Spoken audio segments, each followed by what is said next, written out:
Notre rôle maintenant, c'est détecter notre lumière et en profiter au maximum. Et quand on a un plaisir ou un désir, la porte s'ouvre encore plus.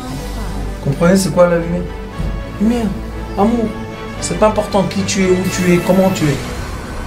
Dieu t'aime. Le thème du cours aujourd'hui, c'est 2 ou 3 façons de vie que influencent nous tous. Nous avons dans la paracha un phénomène qui s'appelle, en physique quantique, le superpositionnement. On en parlait beaucoup de fois, mais maintenant on va un peu approfondir. Qu'est-ce que ça veut dire superpositionnement? Ça veut dire que maintenant, quand je dis qu'on est dans la nuit, dans l'obscurité, maintenant mamash, il y a un endroit sur Terre, sur ce globe, qui dit non, je suis dans le jour, dans la lumière. Et maintenant on se pose une question, qui a raison? Et la réponse est très simple, ça dépend où tu es. Si je suis ici maintenant à Ramat Aviv, il fait nuit et il fait noir. Si je suis par exemple maintenant en Amérique, c'est en Amérique qu'il fait jour maintenant, oui. Le soleil est parti là-bas, donc là-bas il fait jour. Mais moi, l'être humain, je suis tout le temps au milieu. Donc j'ai la phase de face, j'ai l'arrière, comme on dit Moshe Paro c'est Oref, il était en arrière, et j'ai le juste milieu. Ou bien le juste milieu, il y a beaucoup de milieux. Et quand je suis dans le juste milieu, quand je nais, le Zohar Kadosh dit que je me suis écarté du juste milieu. Chacun de nous à la naissance a été comme une pierre jetée quelque part dans les murs. Et maintenant nous avons un rôle. Quel est le rôle? Élever la conscience. C'est un travail de pas mal de gens aujourd'hui qui travaillent les consciences, les hautes consciences. Et quand on commence à travailler la haute conscience, on commence à élever la personne de l'action à la parole, de la parole à la pensée, de la pensée au sentiment, des sentiments au souvenir. Et plus on élève les consciences, et plus on permet à la personne de visionner la chose en 3 dimensions. Parce que quand je suis dans ce côté de l'assiette, ou dans ce côté de l'assiette collé, je ne peux pas être dans l'autre côté. Parce que je suis collé. Mais dès que j'élève ma conscience, je m'éloigne de l'assiette, maintenant je peux commencer à voir l'assiette de beaucoup de côtés. C'est le secret de la vie. Tant que je suis implanté dans un des côtés qui est ou l'obscurité ou la lumière, je suis coincé. Même les gens qui pensent qu'ils sont dans la lumière, mais qui pensent qu'il y a seulement la lumière, ils sont aussi coincés. Seulement ceux qui acceptent qu'il y a le jour et la nuit, le mal et le bien, comme dit le roi Salomon, itim, les temps. Nous avons le temps de la vie, le temps de la mort, le temps d'être guéri, le temps d'être malade, le temps de la guerre, le temps de la paix. Il dit itim. Le roi Salomon il dit, si tu ne comprends pas qu'il y a des temps, tu ne peux pas comprendre l'entier. Et quel est le problème quand on ne comprend pas l'entier? C'est qu'on reste coincé dans une pensée ou dans un caractère ou dans une mida, je ne sais pas comment on dit en français mida, oui, je suis coincé dans ma qualité. Je suis né, par exemple, moi je parle de moi-même, moi je suis né dans la colère. Un bélier du feu. Je suis né comme ça. À la naissance du feu. Je suis né comme ça. Maintenant je peux dire toute ma vie, qu'est-ce que je peux faire? Je prends la table, je la renverse. En plein cours. Qu'est-ce qu'il y a? Je suis coloreux, excusez-moi, le chien m'énerve. Le perroquet, il m'a mangé, je m'énerve, je peux prendre, je large. Je suis nommé Yosef, le nom de mon grand-père. Vous savez, à l'époque, il mangeait une olive, le goût n'était pas bien. Très simple, hein. Prenez ça, tout. Le mur, toujours, le plafond, toujours avec des couleurs spéciales. Oui. Et ma grand-mère, excuse-moi, elle a rangé, après ça s'est elle a dit j'ai mis encore un peu de sel, elle était content. C'est une vie. On peut, mais c'est une vie. Tu peux aller à la prison. Tout de suite, 17 ans. C'est bon là-bas, pas de problème ici. Non mais c'est une vie. Pensez un peu, c'est une vie. T'es esclave. Esclave de qui? Esclave de lui-même, exactement. Donc, qu'est-ce qui s'est passé? Il est né dans la colère, mais il est collé. Il y a quelque chose qui le colle. Il veut sortir, il ne peut pas sortir. Qu'est-ce qu'il va faire quand cette colle, premièrement, on l'affaiblit? Comment on fait pour affaiblir la colle? Non, je suis collé. À quoi ça sert que tu me racontes ce que c'est? Ça, c'est assez pas bien, parce qu'elle est transparente. Mais normalement, c'est pas transparent. Donc, moi je te dis, tu habites là, regarde là, il y a des gens, je sais pas moi, magnifiques. Tu dis oui, ils sont. Parce que c'est à tout, c'est complètement fermé. Et qu'est-ce qu'on fait? Il faut s'élever. Et pour s'élever, de sortir de ces phénomènes, nous on a développé un certain processus, mais j'imagine qu'il y en a des centaines ou des milliers dans le monde de gens qui ont fait ce travail.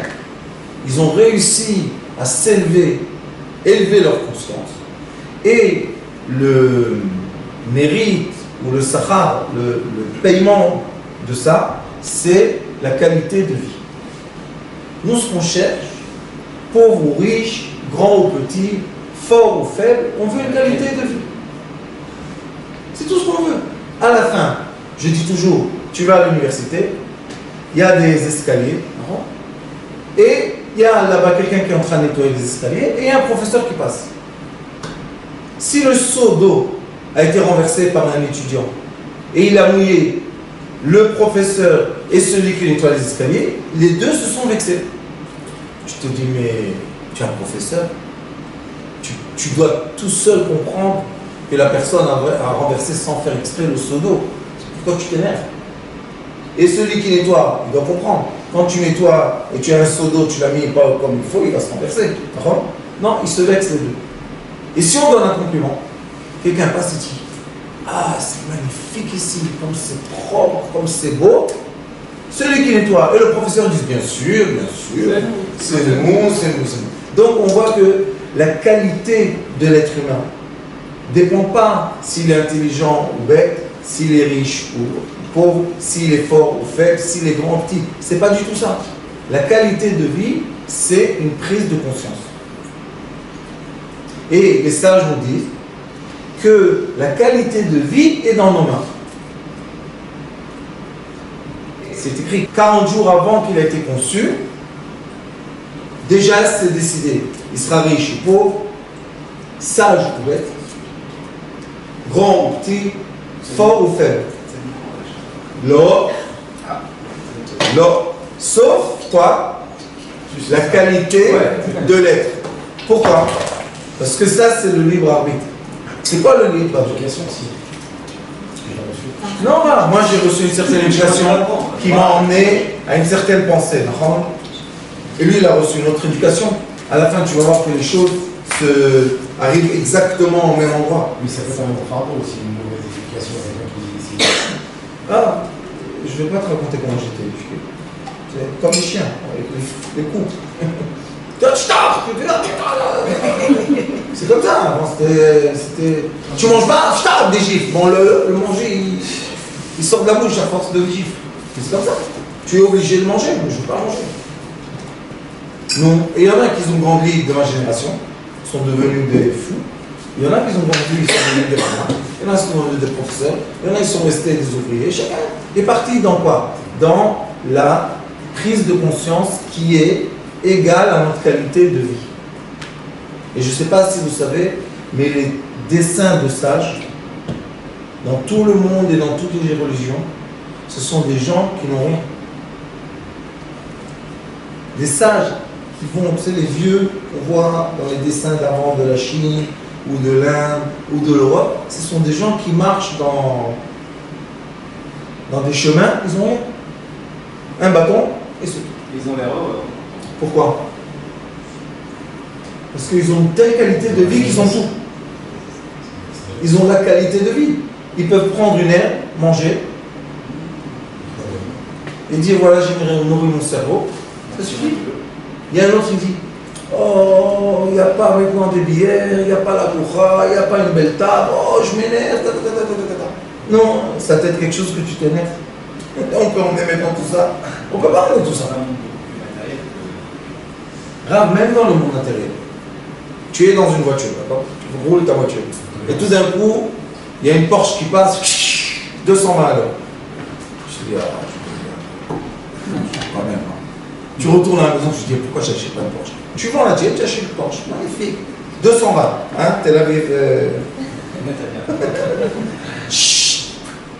Il vient, je ne sais pas, qu'est-ce qu'il y a plus fort que fort? Porsche. Tel Aviv. Chac, il passe. Il n'y a pas de fin à ça. Il n'y a pas de fin. Ça finira jamais. Et ça, c'est les deux côtés de l'assiette.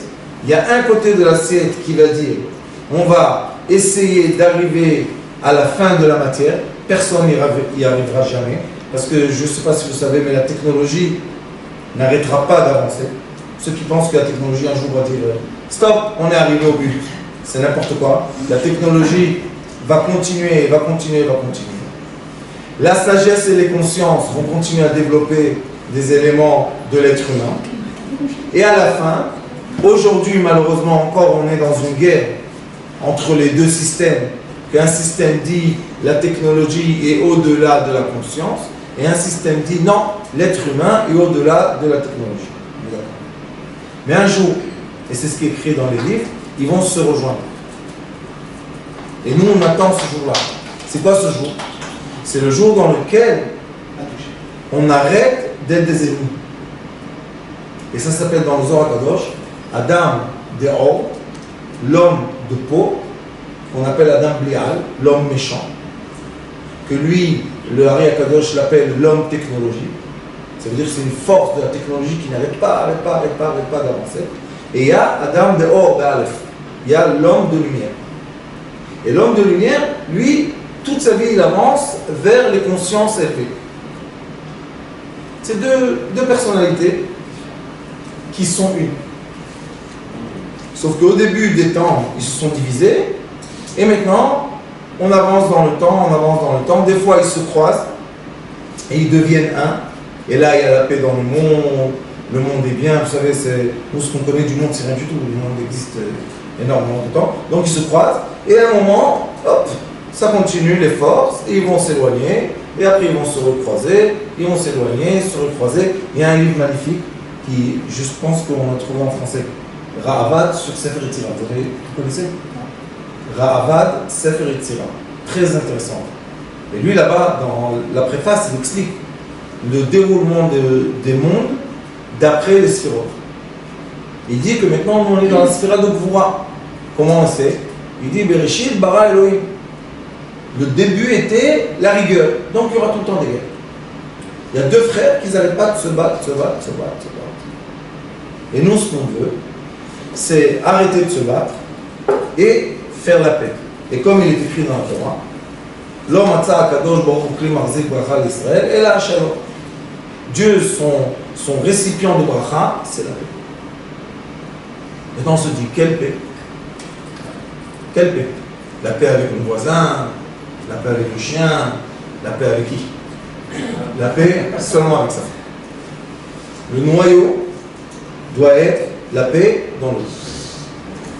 Quand nous avons la paix dans le couple, on peut commencer à monter en conscience et monter dans la qualité de vie. Et tout le monde sait qu'on peut avoir une maison très jolie. On peut avoir un coffre plein d'argent, 4 voitures en dessous de sa maison, tout ce que vous voulez, et être triste, et être seul, et être pas content, et tourner en rond et chercher des amusements, chercher des copains, chercher des copines. On n'est pas bien. Pourquoi on n'est pas bien? Le pauvre qui est... Je vais vous raconter une petite histoire. À Bnei Brak, j'avais un frère. Le prochain, il est blanc, mais quand on dit très jeune, il habitait, vous savez, à Bnei Brak, les couples jeunes, on les met dans des trous, mais vraiment, hein, les escaliers, on montait les escaliers comme ça. Et il y avait la cuisine, et à côté, il y avait une chambre, c'est sa maison. Et lui, il était assis là-bas, il y avait une table, petite comme ça. Et il y avait au-dessus de la table une fluorescente comme ça. On appelait les fluorescentes. Et mon frère, il était assis en dessous sur cette petite table, en dessous de cette lampe, et il étudiait. Oh, Hachem, c'est bien, non? Et moi, je travaillais ici à Ramat Aviv, j'étais électricien quand j'étais jeune. Et je me rappelle, il y avait une dame, elle était seule à Pau. Son mari, ultra riche en Amérique. Ils avaient en dessous de. Vous connaissez la FECA? Elle habitait à FECA. Jaguar, BMW, Mercedes, et elle m'appelait. Et une fois, elle m'appelait le soir. Je dis, qu'est-ce qu'il y a? Elle dit, viens vite, il y a quelque chose qui ne va pas chez moi. Elle avait peur, la pauvre, elle était toute seule dans une maison. Je me rappelle, je suis rentré chez elle. Maintenant, elle peut couvrir mon frère 1000 fois d'argent ou 10 000 fois. Elle était dans sa cuisine, la table, la même grandeur que mon frère, en dessous d'un fluorescent. Je me suis dit, regardez, lui, c'est un vrai pauvre. Il est content. Il a son lit, sa femme est à côté de lui. Il est heureux. Petite 20 mètres, je ne sais pas quoi. Elle a tout ce que vous désirez sur terre. Elle est seule. Elle doit appeler l'électricien. Elle me faisait des coups. Elle tombait juste l'interrupteur pour que je vienne le lever. Ça veut dire des petits. Et je venais à la fin, j'ai compris l'histoire. J'ai dit, bon, je viens. Je m'en sors avec toi 1 heure. Mais tu me payes l'heure. Je dis, je sais pas. La pauvre. La pauvre. Non, mais ça veut dire quoi la pauvre? Elle prend plus. Non, elle, qu'est-ce qu'elle voulait? Que quelqu'un parle avec elle. C'est ça, c'est la solitude. Ça, c'est la qualité de vie. Si on dit solitude, on dit, bon, on va lui emmener quelqu'un qui soit avec elle. Mais c'est pas ça le problème. Le problème, c'est la qualité de vie. Son mari, qu'est-ce qu'il a dit? Moi, je te donne tout ce que tu veux. Tu as l'argent tant que tu veux. Tu as les cartes de toutes les couleurs, tous les trucs. Tu vas où tu veux, quand tu veux, tu fais ce que tu veux. Mais moi, je suis en Amérique. Il avait une grande compagnie d'ordinateurs. La pauvre, elle avait un fils et une fille. Et malheureusement, sa fille a fait une bêtise et elle est partie. C'était très difficile. Et elle est partie, la pauvre. T'es à son âme, mais pourquoi? T'as tout. Tu vis comme une princesse. Tu fais ce que tu veux, tu as tout ce que tu veux. Il n'y a pas de limite. Il n'y a pas de qualité de vie. Maintenant, ça ne veut pas dire qu'il n'y a pas des gens très riches avec une grande qualité de vie. Je pense que vous connaissez Anthony Robbins. Et des gens comme ça, que eux, ils ont une qualité de vie d'argent, mais ils ont leur qualité de vie de conscience. Ils ont élevé leur conscience. Donc ils profitent de leur vie. Et il y a des gens pauvres. La même chose.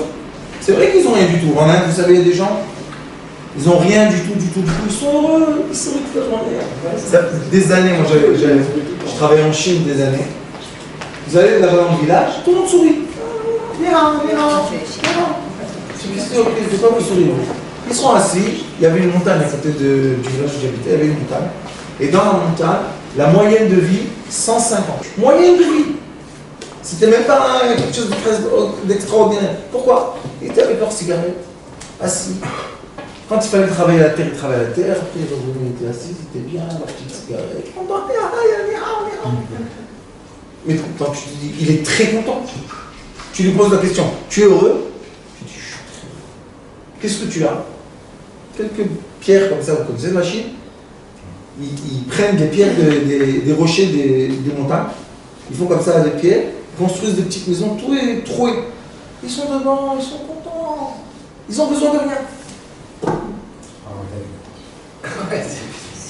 Grave, mais si tu poses la question, est-ce que tu aimerais avoir leur silence interne?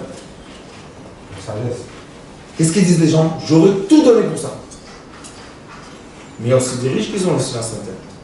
Ça veut dire que le silence interne, c'est pas si je suis riche, je ne l'aurai pas, si je serais pauvre, je l'aurai, ou l'inverse. Ça veut dire que tout le monde a le droit au silence interne qui est une qualité de vie. Pour avoir le silence interne, on doit avoir de la paix dans le cerveau.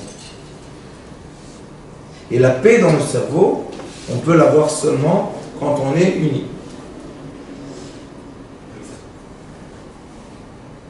Avec qui tu veux être uni? Ali, il n'y a que la femme. Ali, il n'y aura que la femme. Arabe, avant de venir sur cette terre, elle est avec toi. Quand tu es là, elle est avec toi. Et après, elle sera avec toi. Alors, tu dois bien... Il faut bien aménager. Il faut bien. Et tu sais ce qui est écrit dans les livres? Le Zohar Kadosh dit que l'homme, c'est pas sûr qu'il a le mérite de rentrer dans le paradis. C'est pas sûr. Les hommes, il dit que la femme, comme ça le Kadosh dit, la femme c'est sûr qu'elle rentre. Aucun doute. Ah oui. Ah, mais écoutez, non, elle rentre. Certains maris. Non, et vous savez qu'est-ce qu'il est écrit? Sauf que comme Akadosh Baruch Hu, il aime les femmes. C'est ses filles. Il préfère. Bien sûr. Alors qu'est-ce qu'il dit? Il dit comme Shabbat, la femme elle est seule, qu'est-ce qu'il fait? Il prend le mari d'où il est et il l'amène chez elle. Donc, tout va bien.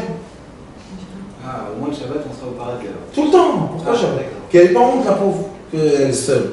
La femme et l'homme, c'est l'unité. Je vais vous dire pourquoi. Parce que dans le début du monde, quand Akadosh Baruch Hu a créé ce monde, il a dit, malheureusement l'homme a fait ce qu'il a fait et la femme a fait ce qu'elle a fait, et il les a maudits. Qu'est-ce qu'il les a maudits? Il a maudit l'homme,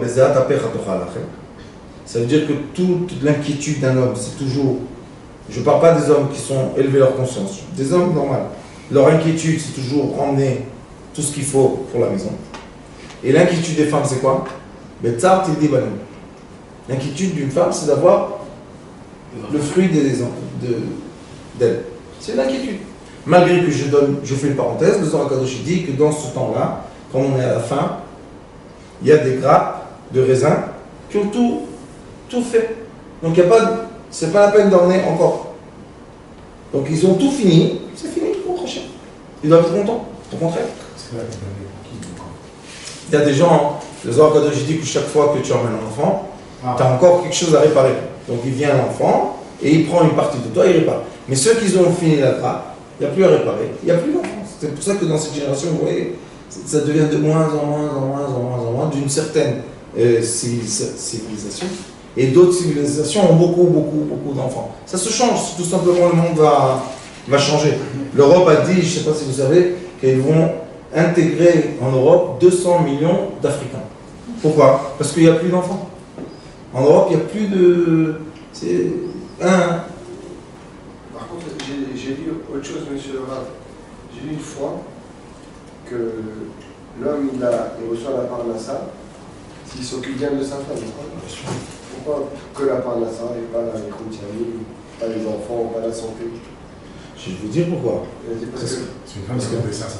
Non, il dit parce que comme il a dit la malédiction de l'homme, c'est Bela Tapera Tocha Lachem. La malédiction de la femme, c'est Vel Balech Teshukater. S'il enlève Vel Balech Teshukater, il lui fait plaisir, il lui fait tout ce qu'elle veut, même si oui, Msholba. Alors, Kadosh Baruch Hu, il a qu'il était bizarre, il enlève la malédiction, Bela Tapera Tocha Lachem, et il reçoit tout ce qu'il veut de chez lui. Stop. C'est un peu comme ça et un peu pas comme ça. Mais c'est difficile, non, parce que dans cette génération de beaucoup d'internet, on entend plein de choses. Et à la fin, dans la Torah, il est écrit Aser Charav et Trachimen Safek. Donc quand on vient, je connais un par deux familles ici, je ne connais pas, mais quand on vient parler, et quelqu'un suit, disons, un certain enseignement, on ne peut pas le dévier de ce enseignement. Sinon, comment il va faire? Assez Haradanim, il va devenir fou. C'est pour ça qu'il faut faire un rab. Si vous avez quelqu'un que vous suivez, tout ce qu'il vous dit, c'est très bien pour vous. Et ça aussi, c'est une question de conscience. Vous choisissez un chemin, un maître, pas 10, ce maître-là, ou ce rab, ou cet enseignant. Mais déjà, rab, c'est beaucoup, quoi. Là. Comment? Rab, ça veut dire le mot beaucoup. Quand il entend beaucoup, il te dit Rab. Rab, c'est Bar. Bar, c'est fils. Il doit être le fils d'Akadosh Baruch Hu. Et toi, tu dois être comme son fils. Alors, si on a choisi quelqu'un, on doit suivre son enseignement. C'est pour ça que moi, je contredis aucun enseignement, parce que tous les enseignements sont vrais. Il n'y a rien à faire. Tout est vrai à la fin. Parce qu'à la fin, tout arrive à un endroit. Donc, tous les chemins, à la fin, sont vrais. Même quand on voit des choses qui nous ont l'air complètement fausses, tournez la roue, ils vont arriver au même endroit que vous êtes. C'est pour ça qu'on ne peut pas contredire. Il y a des choses qui sont un peu bizarres, alors on essaie d'expliquer qu'il y a les deux côtés, il faut prendre le bon côté. Mais si il y a un enseignement, vous suivez l'enseignement. Et si vous avez une bonne qualité de vie, il faut rester là-bas. faut pas changer d'enseignement. Sur quoi il Vous comprenez ce que je dis? C'est quoi qui est Non, parce que lui dit Vezatar Peratocha mais il cherche Chukoter. Il cherche Chukoter, vous me chômez. Et nous, on n'est pas dans les Msholbach. Ça veut dire quoi, Yom Sholbach? C'est-à-dire que ton mari va être ton cholette, il va se. Comment dire, cholette? Non, cholette. Il va être ton maître. Et comme il va être ton maître, elle cherche Chukoter, tu vas être content qu'il est ton maître, et comme ça, il va recevoir sa femme. Mais nous, on n'est pas dans les cherches Chukoter. J'ai pas dit ça, j'ai dit comme. Il dit celui qui fait le kavod à sa femme. Il va contre la malédiction de la femme qui est Velishert et Shukater, Louim Sholbar. Comme toi, tu ne fais pas ce que Dieu il a maudit la femme, tu lui enlèves la malédiction, alors quand je m'en Mida Keneged Mida, il t'enlève ta malédiction. Oui, mais quelle malédiction tu enlèves? Velishert et Shukater. C'est pas la malédiction. La malédiction, c'est. Metzar Tozibani, la suite. Oui, alors Velishert et Shukater, il est écrit aussi Veyor Levana Kerochama. Il est écrit aussi Isha Ateret Bala. Il y a 3 degrés de connexion entre l'homme et la femme. Il y a le premier degré que la femme a une envie naturelle qu'elle ait un homme à côté d'elle. C'était comme ça jusqu'à il n'y a pas longtemps. Dernièrement, C'est toujours comme ça.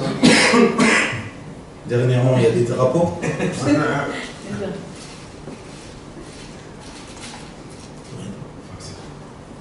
On peut rien dire, c'est comme ça. Et le deuxième rab, c'est Veyor Levana Kerochama, c'est-à-dire que l'homme et la femme sont en phase, un devant l'autre. Et le troisième, c'est Isha Ateret Bala. La femme, c'est la couronne de son mari. Comment on sait qu'il est un roi? Il a une couronne sur sa tête.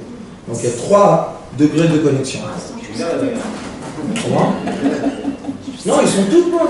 Sauf que on évolue. Casquette. Et c'est quoi évoluer? C'est ce que j'ai dit tout à l'heure. Si je suis collé là, ça c'est l'Isher Chukater Vom Sholbach. C'est quoi? C'est Bezat Aperatocha Lachem. Bezat Tildibalim. C'est un côté de l'assiette. Tu te colles et ça y est. L'homme il souffre, il dit je galère pour gagner de l'argent. Et tous ceux qui vivent en conscience élevée savent que l'argent c'est même pas un problème dans le monde. C'est comme l'air, c'est comme l'eau, c'est une énergie.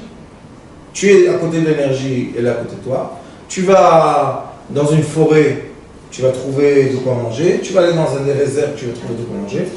Il y a de la population, je ne sais pas si vous savez, mais dans tous les endroits sur Terre.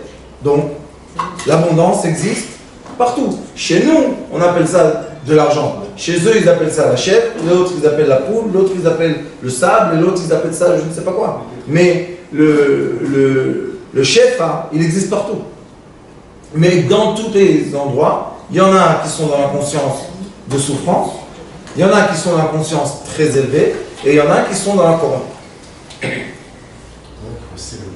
C'est élevé, c'est tout. Oui, pour arriver à la couronne. Le Keter, Isha Ateret Bala, ça veut dire qu'il est arrivé à la couronne. C'est quoi la couronne? Qu'il est maintenant un roi. Il a une couronne sur sa tête. Mais c'est, le Zohar Kadosh dit par Parashat Vaikra, que ce sont des étapes d'évolution. Évolution. On doit évoluer dans le couple, tout doucement créer cette union, et cette union doit chaque fois monter. Elle monte d'étape, elle monte d'étape, elle monte d'étape. Et à la fin, c'est ce que j'ai dit tout à l'heure, je ne sais pas si vous êtes là, qu'on cherche quoi? La qualité de vie. À la fin, qu'est-ce qu'on veut?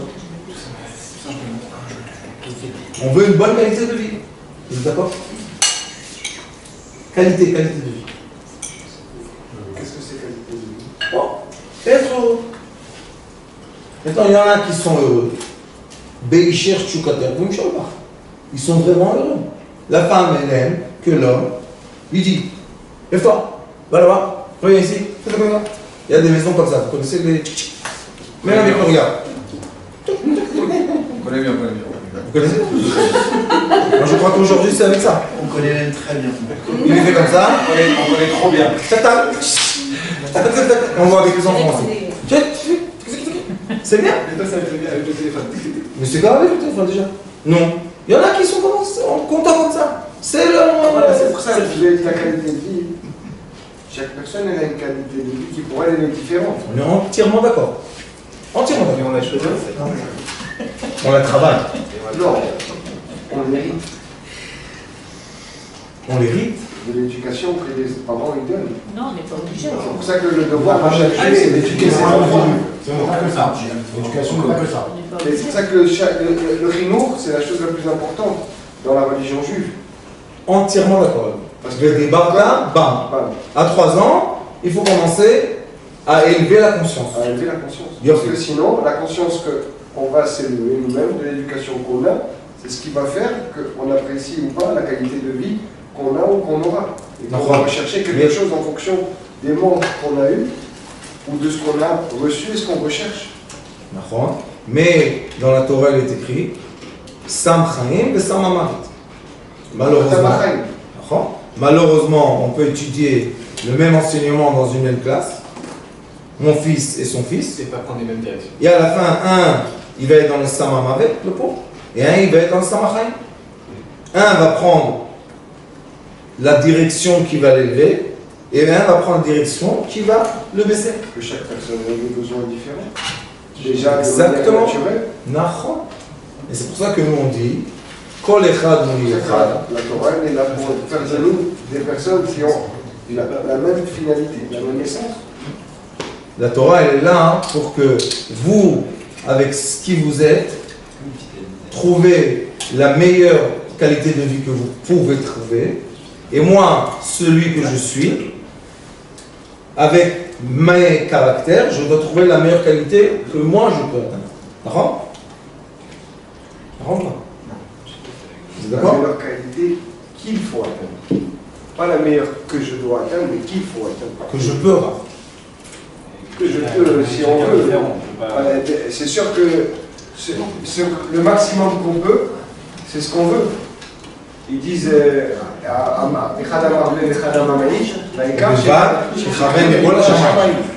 chacun il fait ce qu'il veut, en fonction de lui, mais il arrive où la Torah elle veut qu'il arrive. Il faut toujours prendre le meilleur et c'est ce qu'on. Parce que le plus important c'est la marche comment on fait des choses.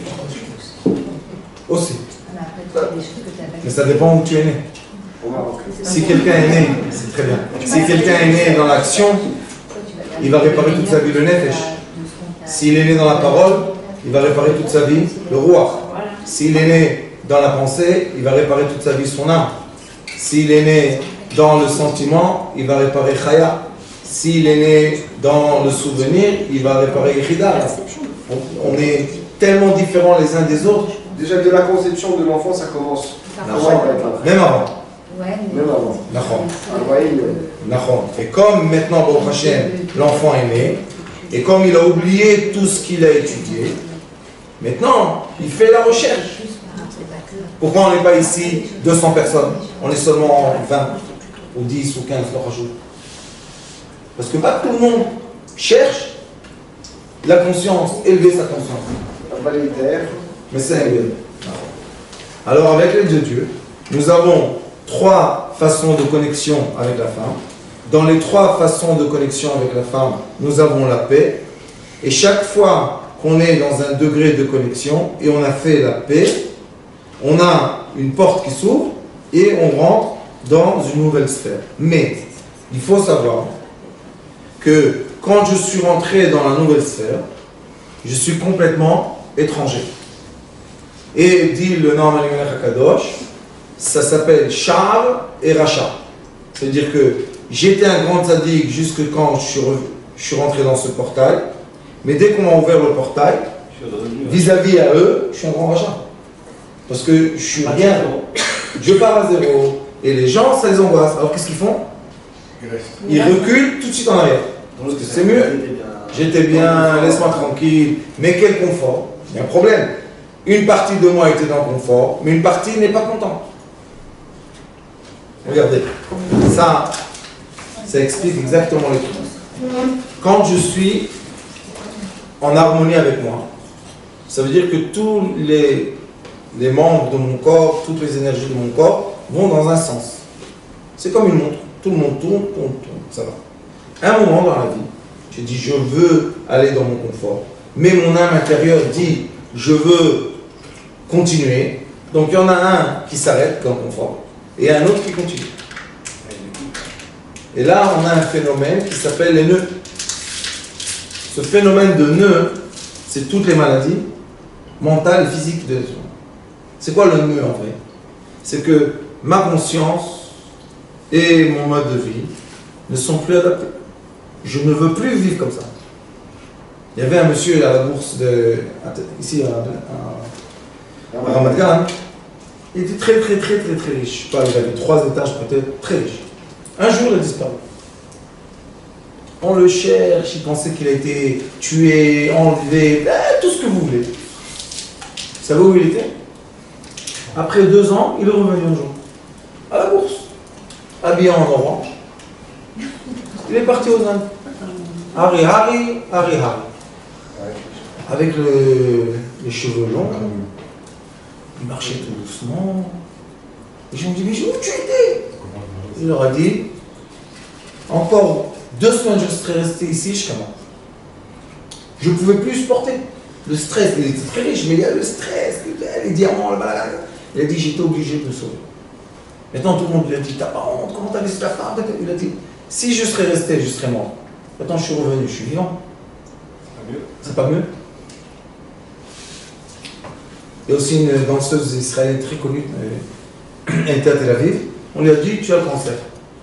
Elle a été chez tous les docteurs, ici en Israël, ils lui ont dit, tu dois faire un chimio, un jour, elle a disparu. La même chose. Elle était où? Shaolin Temple, à Shaolin, en Chine. Elle est rentrée chez les moines. Shaolin au Tibet. Non, en Chine, à la fin, au nord de la Chine. Elle était là-bas 7 ans. Ni parler avec ses enfants, rien du tout. Elle est revenue. 7 ans, elle a poussé. 7 ans, ouais. Elle est revenue, habillée en rouge, une mois. Ses enfants, ils lui ont dit, mais qu'est-ce que tu as fait? Elle leur a dit, vous savez que les docteurs ici, ils m'ont dit que je peux vivre 3 ans. Et ben, premièrement, j'ai vécu 7. Et je suis venu, j'ai plus rien du tout. Vous n'êtes pas content pour moi? Je dis, mais qu'est-ce que tu nous as fait? Elle leur a dit, je suis vivant, vous n'êtes pas content pour moi? Vivant en bonne santé. Et eux, ils vivaient où? Eux, ils vivaient dans maman, elle est partie, et elle vivait dans maman, elle a continué la vie. Il y a eu un nœud. Donc ce nœud-là, il faut le défaire pour avoir une qualité de vie. Comment on le défait? On permet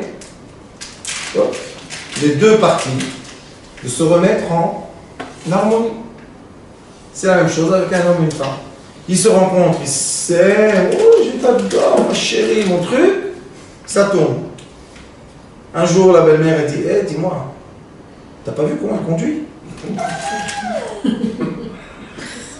L'autre belle-mère, elle lui dit, dis-moi, c'est trop salé de manger. La voisine, elle me dit, t'as vu ton mari à quelle heure il arrive tous les jours? L'autre, le copain, là, c'est un autre qui dit, je me suis dit, dis-moi, pourquoi ta femme, là, je sais pas tes amis?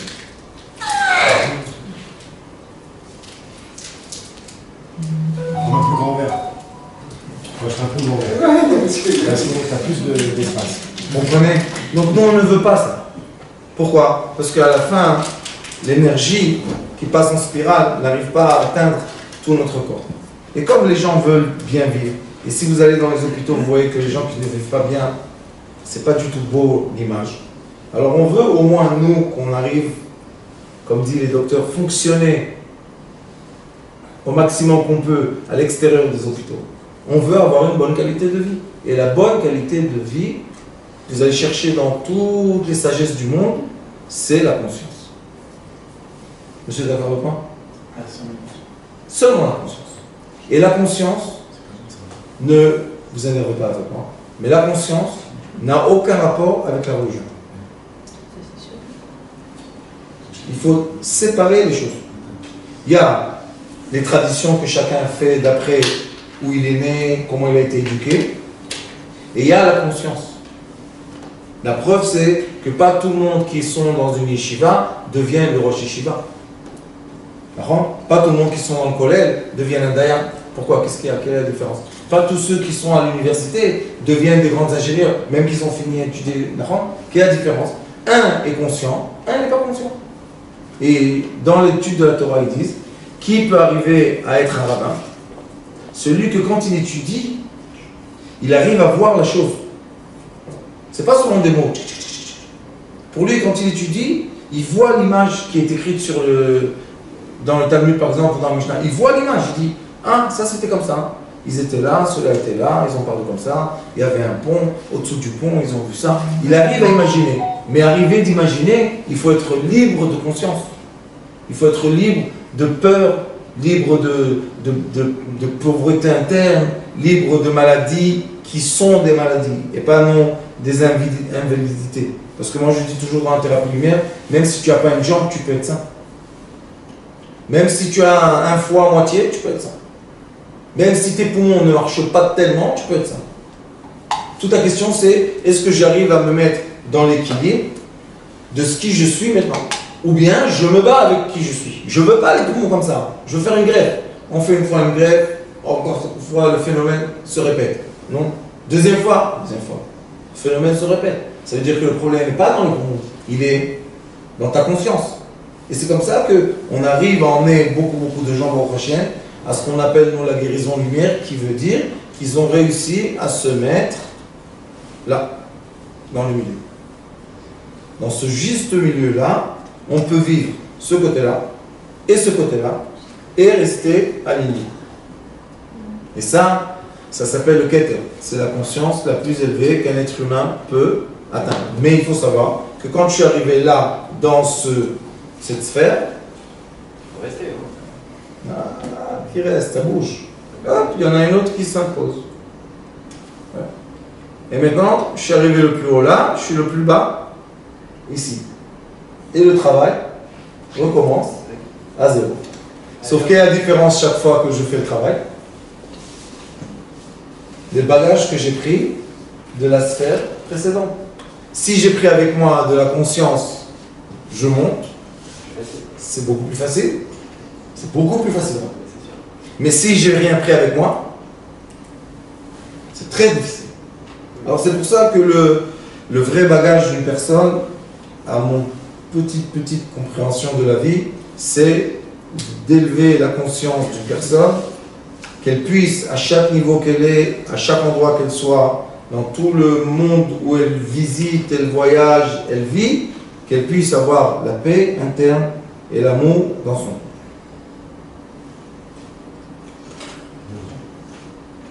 Question? Quels sont les outils que vous avez, vous, là, pour justement... Est-ce que vous avez des outils de questionnement pour amener la personne à élever son niveau de conscience? Oui. Premièrement, quand je parle avec des enfants, on va commencer avec les enfants parce que ça va très vite. Normalement, à l'âge qu'on est petit vers l'adolescence, et sachez que les gens ne font pas l'adolescence à 12 ans et à 13. L'adolescence, c'est un âge personnel à chacun d'eux. Il y en a des gens qui ont eu l'adolescence à 6 ans. Et il y en a qui ont eu à 7, à 8, à 9, à 10, à 11. Il y en a à 12. Et il y en a à 18. Et il y en a c'est chaque année. Ça n'arrête pas. Et là, c'est 40. Maintenant, avec les enfants, c'est très simple. Pourquoi? On veut savoir où est le nœud. D'accord? Notre problème, on l'a dit tout à l'heure, c'est le nœud. Donc je veux ouvrir le nœud. Avec les enfants, je leur pose une question, je leur dis, est-ce que vous pensez que vous savez quelque chose que vous n'avez pas le droit de dire? La majorité des gens ont vécu quelque chose dans leur enfance que personne ne sait. Ça peut être une bêtise, hein? Ils ont volé un chewing-gum, ça peut être un truc très grand. Mais chacun a ça. Même moi, même vous. Un jour, ceux qui sont conscients disent, bien on se libère de ça. Et on avoue. Oui, à l'âge de 6 ans, j'étais dans une maison, j'ai vu ça et ça m'a choqué, ça m'a fait envie, je ne pouvais pas, et depuis, je cherche. Dès que j'accepte, ok, j'accepte. Il n'y a plus un non, parce que j'accepte. Mais quand je dis non, non, c'est pas... Jamais d'ailleurs. Tu ne te rappelles pas, ton frère te dit, je ne te rappelle pas, 6 ans, on était chez mon copain, jamais, j'étais pas là-bas, j'étais pas là-bas. La personne, elle n'arrête pas de serrer. Maintenant, quand on fait un nœud, quand on est petit, de lumière, ce nœud, après, quand on grandit, ça devient une maladie dans notre corps, c'est ça. Après, je leur dis, est-ce qu'il y a quelque chose que vous avez honte de dire? Deux questions, des questions clés comme ça, c'est la question que vous avez. Des questions clés. Et ils disent, oui, j'ai. Après, c'est facile. Parce que c'est comme si on les a dévoilés. J'ai trouvé le cache-cache. Alors, après, c'est facile. On leur dit, bon, c'était quoi? C'était avec qui? C'était où tu étais? Qui t'a parlé? Après, chacun, ceux qui font de la thérapie, ils savent comment y arriver. Et ça les ouvre. Et dès que moi, je leur dis toujours, en tant que thérapeute, je leur dis, tout est permis. Les adultes, toujours se révoltent contre moi, même dans les classes que j'ai. Ça me prend 2 coups, peut-être des fois 6 heures, de passer le tout est permis. Les gens adultes n'arrivent pas à accepter ça. Mais quoi, tout est permis? Je leur dis, tout est permis. Je dis pourquoi? Je dis parce que vous l'avez vécu. Comment on l'a vécu? Je leur dis, tout ce que vous dites qui n'est pas permis, vous l'avez vécu. Oui, donc c'est pas le problème.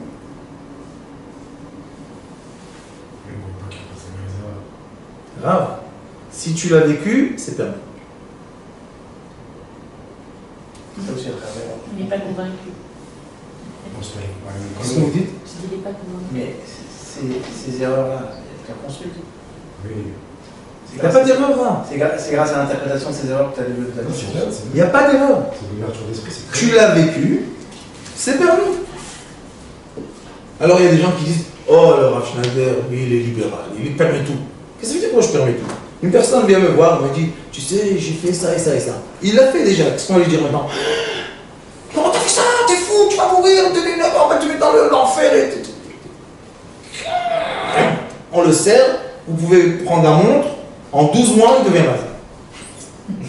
C'est ça. Oui, il ne faut pas être trop intelligent pour comprendre ça. Au contraire, je lui dis, c'est bien. C'est ce que tu as fait, c'est très très bien. Et donc ça va, t'es calme? Ils sont malins les enfants maintenant. Oui, Comment? C'est l'approche, attention. C'est très malin. Bien, et après d'abord tu caresses, et après Vous savez que dans le Talmud, il est écrit, c'est qui Gavra Rabba? Gavra Rabba, c'est un sage instruit. Gavra Rabba, c'est qui? Kochol Etera. Celui qui a la force de permettre. C'est qui un ignorant? Amaret.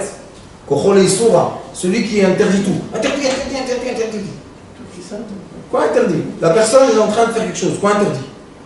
Interdit de quoi? Mais si on étudie bien le Shulchan Aruch du début jusqu'à la fin, et de la fin jusqu'au début, et du milieu jusqu'à la fin, au début, à la fin et tout, vous allez voir que le Shulchan Aruch, quand on le connaît bien, tous les phénomènes qu'il y a sur Terre sont écrits dedans. Une fois, j'étais avec mon Rav, j'étais chargé du Rav Klein de Bnei Brak pendant 20 ans. Et j'étais avec lui dans la voiture quand j'étais jeune. J'étais très coléreux, comme je vous ai dit. Et je m'assois à côté de lui, j'étais chauffeur. Et il y a quelqu'un qui vient comme ça dans la fenêtre et il lui pose une question. Je croyais que j'allais mourir. Bnei Brak, religieux. Et il a vu le Rav que il me connaissait. Alors il a mis la main comme ça. Genre, calme-toi. Je me tais. c'était quoi la question? Attendez. Je me tais. Je ne sais pas si je peux vous poser cette question. Mais je me tais comme ça. Et le Rav lui donne la réponse, il s'en va. Après, il se retourne vers moi, le Rav, et il me dit quelque chose. C'est un enseignement que je tiens à vie. Il me dit, comment tu t'énerves d'une personne qui vient poser une question sur quelque chose qu'elle a fait? Ça peut être difficile à dire. Non, et qui n'est pas dans le Shulchan Aruch. Donc le Shulchan Aruch, c'est pas la Torah. Il dit dans la Torah, il y a tout. Sauf comme tu ne connais pas tout, ça t'a énervé. Même lui qui connaissait, il a donné une réponse. Il dit écoute, il faut faire ça. Il est parti. Mais moi, quand j'ai entendu ça, j'étais ignorant. Donc Kocholé, il saura. Interdit, tout de suite interdit. C'est parce que tu ne sais pas assez. Mais quand tu sais plus, tu comprends, oui. Lui, il se comporte comme ça. Qu'est-ce qu'on peut faire? La sagesse. Oui, mais c'est le... Il faut les carèves. Il faut rapprocher les... C'est pas une question de carré, c'est une question qu'il faut comprendre que tout ce qu'on fait, c'est divin. Tout ce qu'on fait a un but. Tout ce qu'on fait, c'est la volonté Ah, divine, chaque chose qu'on fait, c'est une suite d'enchaînements. Nahon, Le schéma divin. qu'à la fin, tout va devenir la lumière.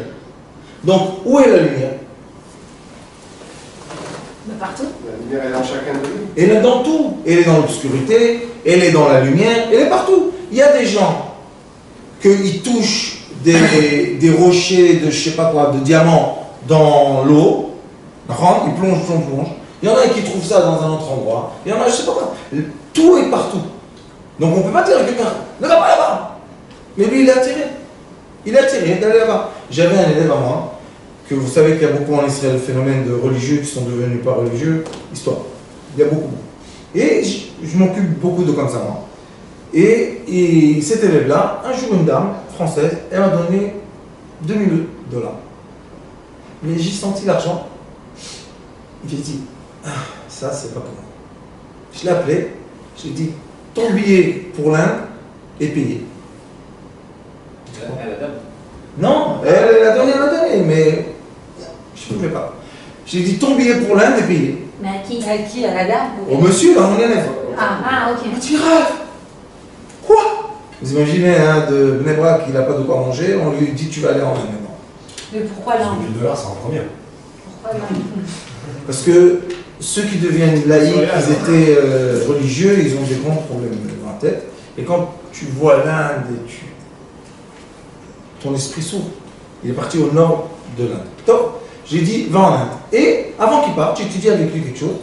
Et dans l'étude, il est écrit qu'il y a des endroits dans le monde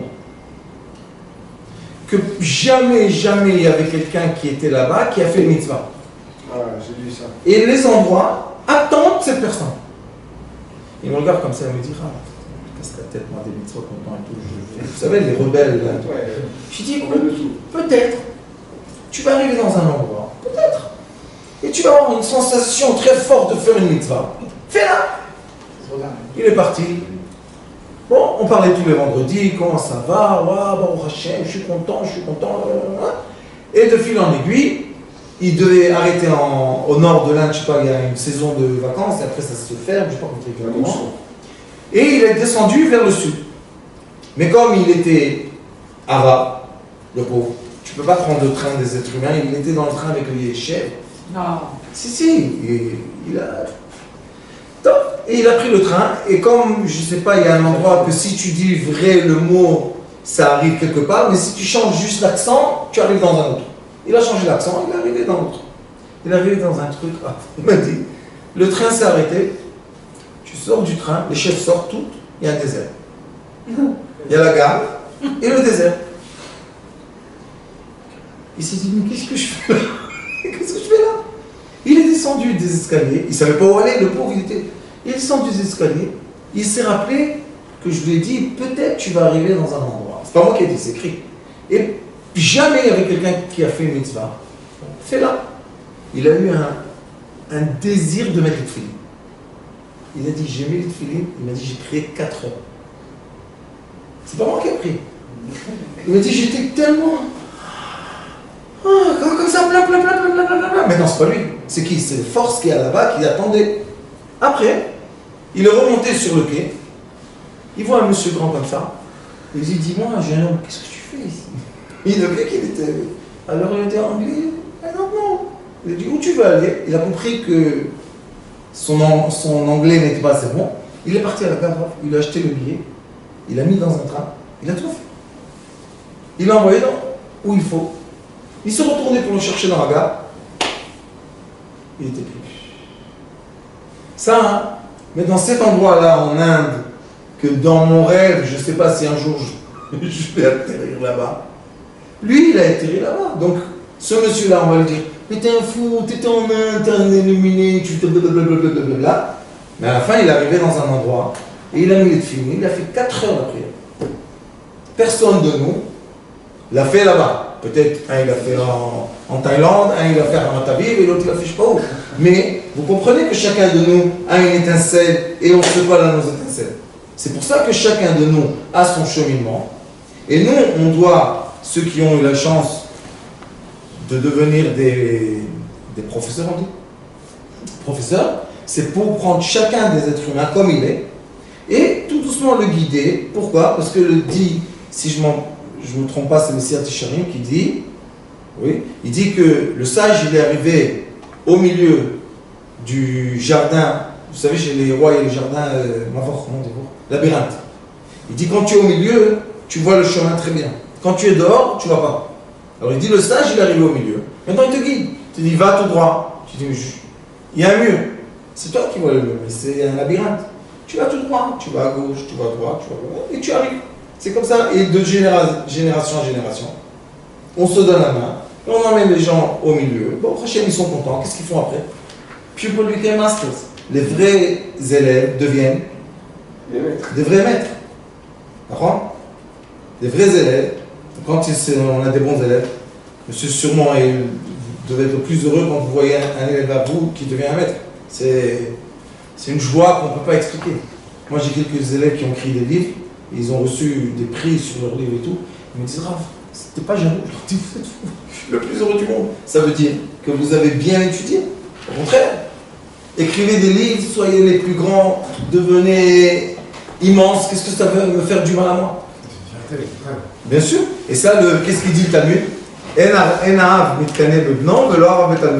Le père n'est jamais jaloux de son fils et le maître n'est jamais jaloux de son élève. Au contraire, il est content, il dit voilà. C'est le plus fort, c'est le plus beau, c'est le plus intelligent, c'est le plus. Mais ça, c'est juste une préface. Après, on va tout doucement. Alors, le travail qu'on fait en essentiel, c'est libérer les gens. Libérer la personne. Tu as fait une bêtise, c'est pas une bêtise. Tu as fait une action, c'est tout. On continue la vie. C'est pas possible qu'on punit les gens toute leur vie pour rien. Combien on peut punir? Et se punir, auto-punir. Et j'ai pas bien, et je suis pas bien. J'ai une dame que je me suis occupé d'elle. Vraiment, c'est triste. La pauvre, elle était jeune. Elle a fait une bêtise. En France. Elle a fait une bêtise. Qu'est-ce qu'on peut faire? 19 ans, elle a fait une bêtise. Elle était chez un rave, il y a 22 ans de cela, en France, à Paris, quelque part. Vous savez qu'est-ce qu'il lui a dit? Ah, ça tu as fait? Elle a dit oui, Rav, tu peux me bénir? Elle dit oui, ta bénédiction, c'est que tu es maudit toute ta vie. Elle lui a dit mais pourquoi? Je suis venu. Il dit ça, c'est le dos. La pauvre, depuis, quoi c'est? On a essayé d'ouvrir, un peu on a réussi. Mais à 45 ans, quand c'est coincé, des fois c'est très difficile à ouvrir. Mais on voit des gens coincés. Et on se dit, qu'est-ce que ça a fait du bien à ce rat qu'il a coincé cette dame? Qu'est-ce qu'il a eu comme mérite, comme profit? À part de faire peur. Ça je comprends. Quand on a peur, après les gens deviennent des esclaves, ça je comprends. Mais qu'est-ce qu'on a besoin d'esclaves? C'est lourd les esclaves. Il a pas réalisé qu'elle allait le prendre. Ah bah mais... Non, je sais. Ah, c'est bon, tu réalises. Je sais ce que tu fais. Il sait très bien que quand il va crier, elle va faire ça et elle va tout de suite, exactement à l'endroit où il faut en plus. C'est simple. Une fois j'étais chez un rabbin, avec mes élèves. À Jérusalem, vous savez, ils ont un hobby de chercher les rabbins cachés. Vous connaissez des rabbins cachés? Les tzadikim cachés, vous n'avez pas entendu? Tzadik Nistar, vous n'avez pas entendu parler? Et ils m'ont emmené chez un comme ça. Mais quand je rentre chez lui, écoutez madame, je rentre chez lui, chez ce rab là, et lui il regardait le front et la main. C'est écrit dans le livre de Kabbalah, dans le front il y a les lèvres, on peut lire la personne, et dans la main. D'accord, pas de problème. Je vais vous dire, rappelez-moi à la fin de vous dire pourquoi moi j'aime ça. Mais puis je rentre, il me dit fais comme ça, il vous dit regardez en haut, il y a les traits. Devant mes élèves comme ça.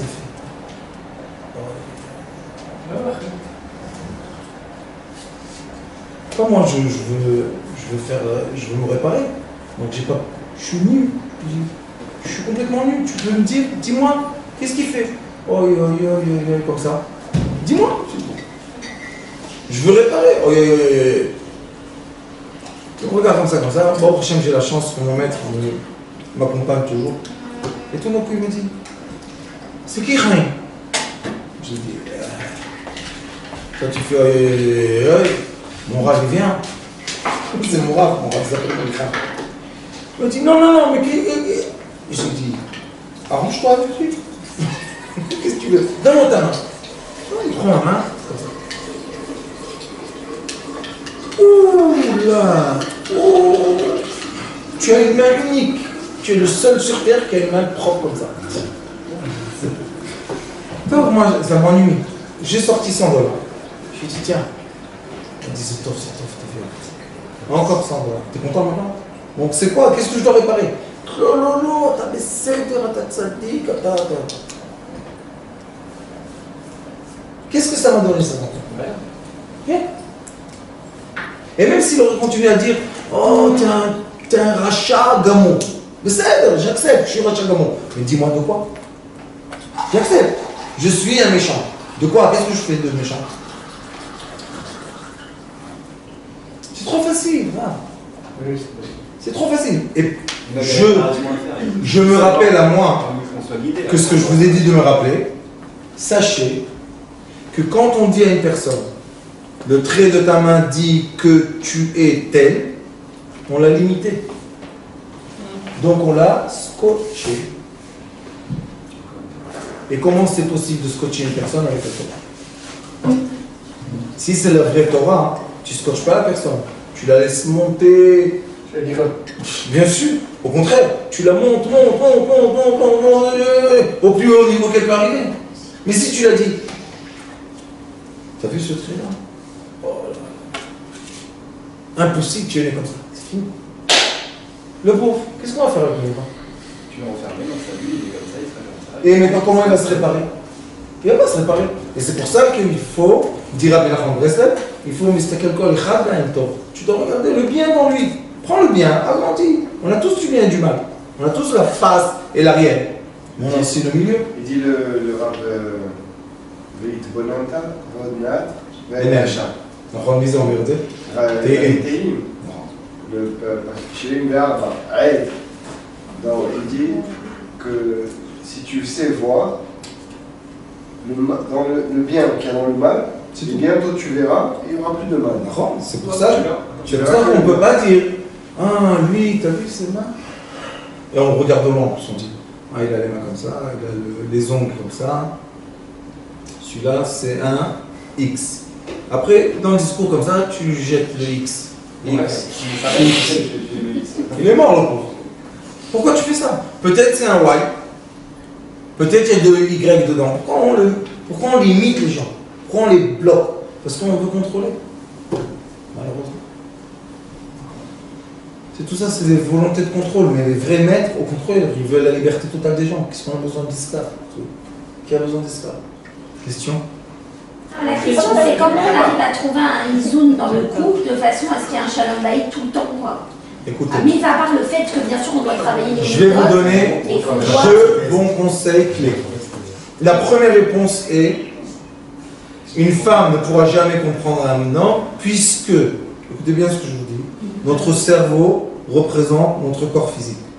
On n'a pas le même corps physique, donc on n'a pas le même cerveau. Point à la ligne. Il y a une grande différence entre un homme et une femme. Quand on va rentrer plus profondément.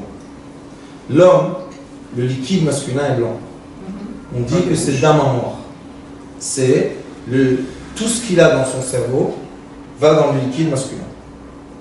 La femme, elle reçoit les grains que lui il a semés dans la terre. Donc, son cerveau grandit en elle. Pousse, comment on dit, agriculture. D'accord? Donc oui, l'inverse, c'est pas la même chose. Non. L'homme ne reçoit de la femme une chose, mais par un intermédiaire céleste.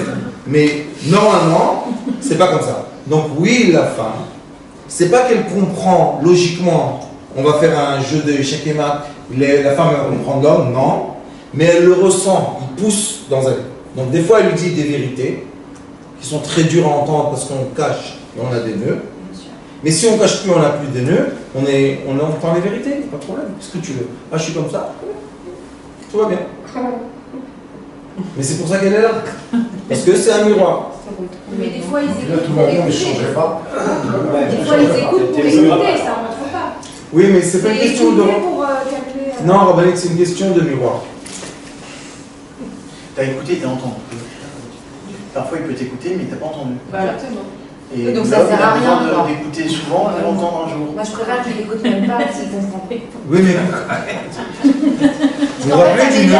C'est la répété. Vous vous rappelez du Ça nœud? m'énerve encore plus. On en a plein la patate. Vous vous rappelez du nœud? Regardez le nœud. J'ai rien dit, il y a un nœud. Entre l'homme et la femme. Pourquoi? Qu'est-ce qu'elle veut, la femme? Elle veut du mal de son mari. Jamais. Alors qu'est-ce qu'elle lui dit? Elle peut Écoute, s'effacer pour lui. fais pas ça. Ah, Elle lui dit non, j'ai pas fait. Mais tu Ah, sais que tu l'as fait. voilà. Dis-lui oui, tu as fait. On tombe. Je vais vous dire une chose. Comme j'ai des grandes douleurs dans votre chaîne, et l'écran vous enlève de votre corps, alors ça aide dans les douleurs. Et quand on ne dort pas la nuit, ça aide aussi. Alors, on n'est pas toujours capable de lire comme ça. Des fois, à 3 h du matin, je suis réveillé, je vois des cours, des trucs. Ma femme est bien, elle est capable. Tu regardes l'écran, je dis mais c'est Bitoul Torah. Bitoul Torah. Pourquoi? Parce que pour elle, Pourquoi ça annule la bisou? parce que pour elle, je dois être avec ça. À l'ancienne. Pas avec ça. À l'ancien. Alors je lui dis oui, ma femme. Elle me dit et j'ai dit avant j'étais pas dans l'écran parce que je m'arrangeais sans. Maintenant je suis un peu dans l'écran. Et bientôt je ne veux pas être dans l'écran. C'est tout. Je peux. Quand tu dis ça. Non, non. Mais après, Ah, c'est ma femme. Je vais pas vous mentir. Pourquoi? Parce que si je fais ça, elle va dire ah là là. non, elle va me dire qui était dans l'écran? Je lui dis, t'es folle, de quoi tu parles? Moi dans l'écran, je déteste l'écran, c'est de le Satan l'écran. Ça se déchire bientôt. Elle me dit encore 2 fois, je vais à la rabanoute. Au contraire, oui ma femme, qu'est-ce qu'il y a? Tu dors toi? Non, je dors pas. Mais attendez, je vais faire une grande parenthèse. Une grande parenthèse. Chez moi, chez nous, chez notre truc, on dort jamais avec. Donc, moi j'ai une chambre, elle a une chambre. Ça c'est la parenthèse. Pourquoi? Parce qu'elle vient dans ma chambre me dire. Imagine, j'étais dans son lit et je suis comme ça et je lui dis non, je regarde rien. Et il y en a qui font. Je dis non, je dormais. Ça c'est pas normal. Mais moi je dis oui, moi je dors pas, toi tu dors. Qu'est-ce qu'on va faire? Donc, il ne faut pas penser qu'on peut se comprendre. Mais tous les hommes doivent savoir que la femme, beaucoup de fois, quand c'est propre, le miroir, elle nous reflète, c'est très très bien, moi je suis très content. Que quelqu'un me reflète, je suis content. Mais quand le miroir n'est pas propre, et on a un reflet, c'est pour ça qu'on est énervé. On dit, oui tu me dis, mais tu me le dis comme ma mère, ou comme ma tante, ou comme je ne sais pas quoi, on s'énerve. À la fin elle me dit, et il se débat, il y a des choses que tu... Pour cela, pour éviter tout ça, il faut comprendre qu'on ne peut pas se comprendre. 1. 2. La seule raison qu'on est ensemble, c'est parce qu'on a besoin d'amour. L'être humain et tout ce qui existe sur Terre, comme on a été créé d'amour de Dieu, tous, les juifs, non-juifs, les animaux, tout ce que vous voulez, même les murs d'une maison, on a besoin d'amour. Et c'est comme ça qu'on a de l'amour. Et sachez que pas seulement avec la femme et l'homme, on a de l'amour. On a de l'amour avec les couleurs de la maison, on a de l'amour avec les couleurs d'habits, c'est pour ça que chacun aime certaines couleurs. On a de l'amour avec notre look, on a de l'amour avec la voiture, on a de l'amour, on a besoin d'amour. Donc moi je dis aux gens, pourquoi vous perdez autant de temps d'essayer de comprendre ce qu'on ne va pas comprendre, au lieu de prendre ce temps-là et essayer de s'aimer plus? Parce que l'amour, c'est quelque chose qui se cultive. Une fois, j'étais mort clinique. La dernière fois que j'étais mort clinique, parce que j'ai fait 3 fois mort prochaine. La dernière fois, il devait me mettre un pacemaker, on ne pouvait pas m'endormir, alors j'ai fait sortie astrale, je suis sorti. Et comme le docteur était russe, c'est très simple, parce qu'ils comprennent. Les Russes savent sortir. Je lui ai dit, juste quand tu finis, tu m'appelles, je reviens. Et quand je suis sorti, j'étais dans un champ magnifique de fleurs, exactement les couleurs que j'aime, pastel, et les odeurs que j'aime, d'où sont-ils? Un top. Ah, j'étais bien. Alors ils m'ont dit, tu peux poser une question. Et comme moi je suis tout le temps dans les histoires de lumière, je leur ai dit, qu'est-ce qu'il y a au-delà de la lumière? Vous savez ce qu'ils m'ont répondu? L'amour. Alors tout de suite j'aurais répondu, mais j'aime ma femme. Ils m'ont dit, non, tu vas descendre en bas, Bereshit et Pasuk Kafret, le 21e, là-bas tu vas comprendre ce qui est écrit. Donc je me réveille, je suis comme ça, ma femme elle vient et je lui dis, il est écrit dans la Torah que les dernières paroles d'un homme doivent être Shema Israël, Hashem Elokeinu, Hashem Echad, et moi je dirais Ani Oev Otach. Ah, c'est beau. C'est romantique. Pas romantique, grave, j'ai vu. Et tu me dis romantique? Non, j'ai vu. Ani Oev Otach. Union, hop. Ça montera. Mais ça, il faut cultiver. Je t'aime. Est-ce qu'elle m'énerve, ma femme, ou pas? Oui. C'est tout. Forcément. Oui, mais c'est tout. Ça se finit là. Elle fait des choses que je ne suis pas content. C'est normal. Elle est obligée de faire tout ce comme moi je veux. Non, C'est impossible. Ce serait tellement plus simple. Mais non, tu sais quoi? Je vais te dire quelque chose. Monsieur, je vais vous dire quelque chose. Il y a des femmes qui font tout ce que l'homme veut. Mais il y a des femmes qui sont soumises complètement. Il y a des gens, j'ai connu en Chine, des gens qui sont venus des hautes consciences. Et les Chinoises, elles sont complètement soumises, mais complètement. On ne peut pas se marier avec ça.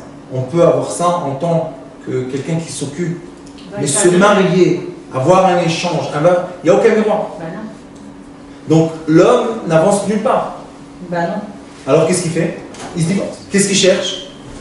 Une femme qui peut être son miroir. Mais moi, j'accepte de me voir dans le miroir. Si j'évite le miroir, à quoi ça sert le miroir? Ah, rien. C'est tout. C'est comme les homos.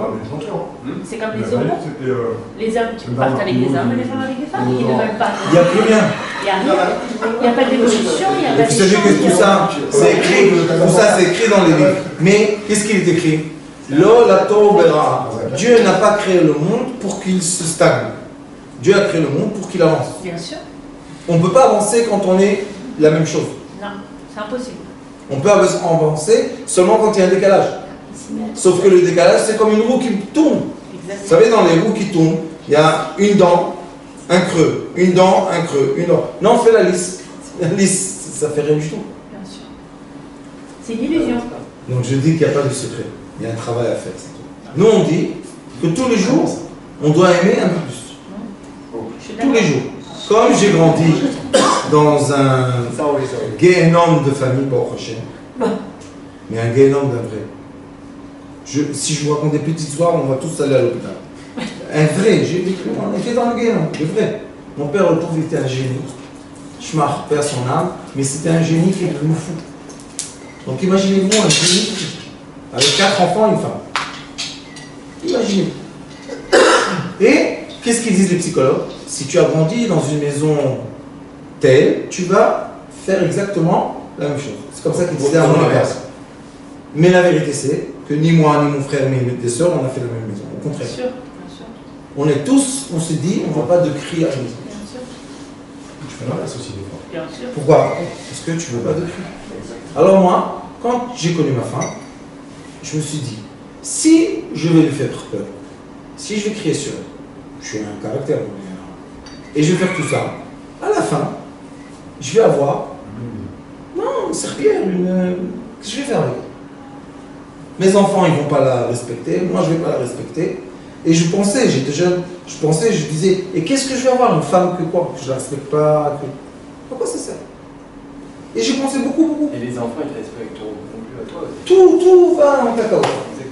Après, j'ai pensé, qu'est-ce que je dois faire pour que je puisse la respecter toute ma vie? Très simple. Toujours bien parler. Je connais des couples qui Pourquoi tu as pensé à ça? Parce que je voulais une bonne vie. Une qualité de vie. Je voulais une vie. Je voulais pas. Parce que c'est Je pas me marie un pas parce qu'on est obligé de se marier. J'ai dit, qu'est-ce que je veux à la fin de la maison?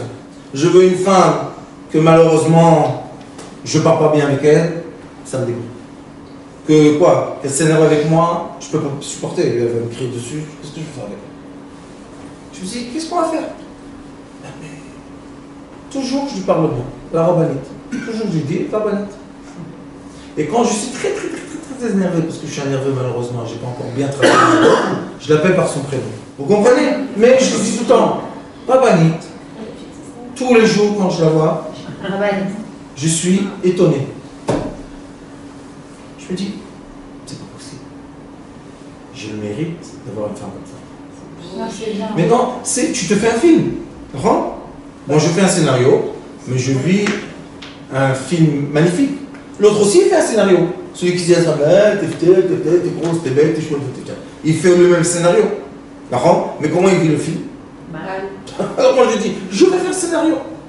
On va faire le théâtre chez moi à la maison. Ah bah oui, c'est sincère. Donc c'est pas Bien sûr, c'est sincère. Bien sûr, Ah, c'est donc c'est un théâtre, tu vois. Voilà. C'est ça la question. il est tombé dans le piège. Non, Objection, objection. c'est pas un piège. Écoute-moi, mon fils. Écoute. Moi, je fais un scénario. J'écris. Dans mon scénario, j'appelle ma femme, Sadika, je lui dis merci pour tout ce qu'elle me donne. C'est pas ça, c'est pour arriver à une finalité. Et vous savez, je vais vous dire encore plus que ça. Voilà, Jacques, il habite chez moi, le petit jeune homme là. Mes filles et mon garçon, j'ai un garçon et mes filles, et mes élèves, tous rabbinit et rab de petits comme ça. Pourquoi je vais les rabaisser? Mes filles, elles vont avoir l'habitude qu'on la rabaisse. Bien sûr. Attendez, il y a le piège. Elle a l'habitude d'être rabaissée. Le mari, quand elle se marie avec lui, elle a l'habitude qu'on fait quoi avec elle? On la rabaisse. Donc elle lui demande de la rabaisser et ils viennent Shabbat chez vous à la table de Shabbat. Vous comprenez un peu le...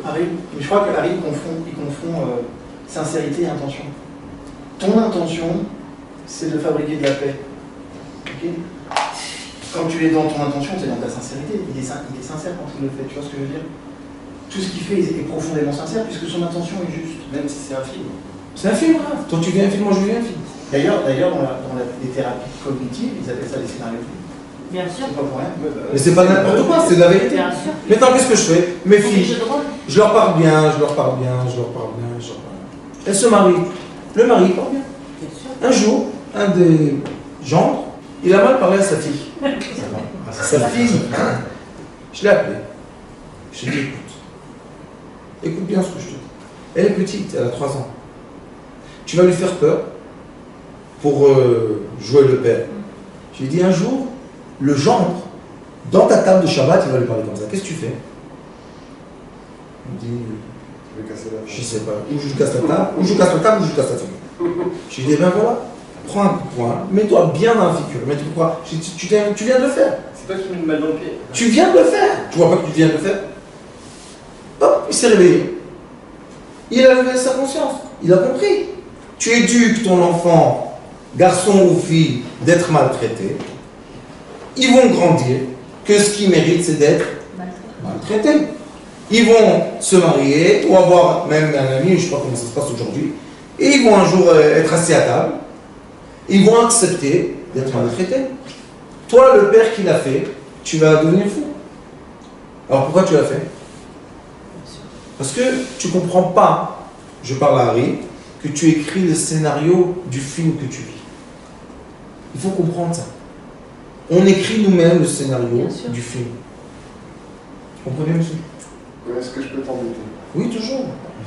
Si on écrit le film de notre vie, pourquoi est-ce qu'on va essayer d'écrire le film de la vie de nos enfants aussi, en faisant ça ou en faisant pas ça? Peut-être. Nos enfants, Ouais. comme les films qu'on vit sont dans beaucoup de dimensions, il y a une certaine dimension des films qu'on vit qui sont des scènes communes. C'est comme dans un film. Il y a une scène, tout le monde à table. Il y a une scène, lui il est sur un cheval et lui dans une voiture. Donc dans les scènes communes, on s'écrit les scénarios, bien sûr. Et pourquoi? Donc si on écrit les scénarios de nos enfants, ils n'ont pas le libre arbitre eux-mêmes de choisir le scénario dans lequel ils veulent. Bah oui. Tu as raison. Mais si tu l'écris de toute manière au scénario. Si tu as écrit un scénario qui leur permet de grandir, ils vont devenir des maîtres. Donc ils vont écrire tes enfants, ils n'ont pas la conscience. Et tout le thème de ce soir, c'est il faut développer la conscience pour sortir de l'assiette. Voilà. Donc si tes enfants, ils n'ont pas la conscience et que toi, tu en as un petit peu plus sur l'éducation, c'est à toi d'apporter d'élever la conscience parce que l'enfant, il n'écoute que, il n'observe que toi. Tu es le seul vecteur miroir des relations de nos enfants, avec les éducateurs et tout ça, mais ils n'ont pas la conscience. Mais d'abord, ils ne peuvent pas avoir la conscience, le cerveau n'est pas dangereux. Par exemple. Tu peux pas. Donc, mais un jour, il y aura des scènes dans le film que toi et tes enfants ne sont pas dans la même chambre. Et là, hein, on veut voir quel est le résultat de ce que tu as fait. Tu comprends ce que je dis? Dans le scénario de mes enfants, je veux jamais qu'ils soient les meilleurs, je veux qu'ils soient eux. Sois heureux. Non, eux, qu'ils soient eux. Qu'ils se réalisent eux. Maintenant, pas tout le monde va se réaliser comme moi. Je l'ai vu embrasser son fils parce que vous avez 9 filles. 10 filles, un garçon. Et un garçon. Il a pris son garçon comme ça, il lui a fait un câlin. Ça a duré peut-être 3-4 minutes quand on était chez lui. J'avais l'impression que mon fils il partait en vacances. Ou il partait pour une semaine. Non, c'est juste un petit câlin pour lui donner l'amour. Ouais, moi c'est mon seul fils. Mais c'est ça l'amour. C'est pas parce que c'est mon fils, mes filles aussi. Si on parle de moi, pour revenir. Comme j'ai un fils. Moi je préfère mes filles. Et moi, je suis un rave d'une communauté. Donc mon fils doit succéder à ce que je fais. Je ne lui ai jamais adressé la parole. Vous savez pourquoi? Sur ça? Jamais. C'est toujours lui qui vient parler avec moi. Parce que j'ai eu toujours... Non, parce que j'ai eu toujours la peur en moi que je vais essayer de lui... Non, j'ai eu peur en moi. Moi, je suis transparent grave. C'est magnifique. J'ai eu peur que je veuille le faire mon successeur. Mais peut-être qu'il ne veut pas. Ouais, c'est ça. Peut-être que c'est pas son scénario, elle. Oui, exactement. Peut-être qu'il va dire non, je ne veux pas être papa numéro 2. Non, je sais pas. Alors, tout le temps, c'est lui qui me parle. Comme ça, je lui dis, tu veux, tu viens. À la fin, j'étais sûr qu'il allait ressembler à ma femme. Et le pauvre, déjà un an. Un peu, oui. Je lui dis, c'est pas un peu mon fils. C'est pas facile. Mais c'est lui, c'est pas moi. Son choix. C'est ça mon père. C'est lui, c'est son scénario, c'est son truc. C'est son film. Oui. Et je suis très content. Parce que si deux petits, vous savez, c'est une pression. Il était, après 7 filles, il est devenu un garçon, après 3 filles. Donc il y a, tu veux lui enseigner, tu veux lui rentrer dans la tête, tu veux. Je me suis dit, le pauvre, à l'âge de 12 ans, il a explosé. Mais mec, c'était trop de... Fais ça. Je lui ai jamais rien dit. Non, sinon, on les bride. C'est pas ce qu'on veut. On veut des gens libres. On veut des gens heureux, des gens qui se fleurissent. Tov, Toda Rabba, Dieu vous bénisse.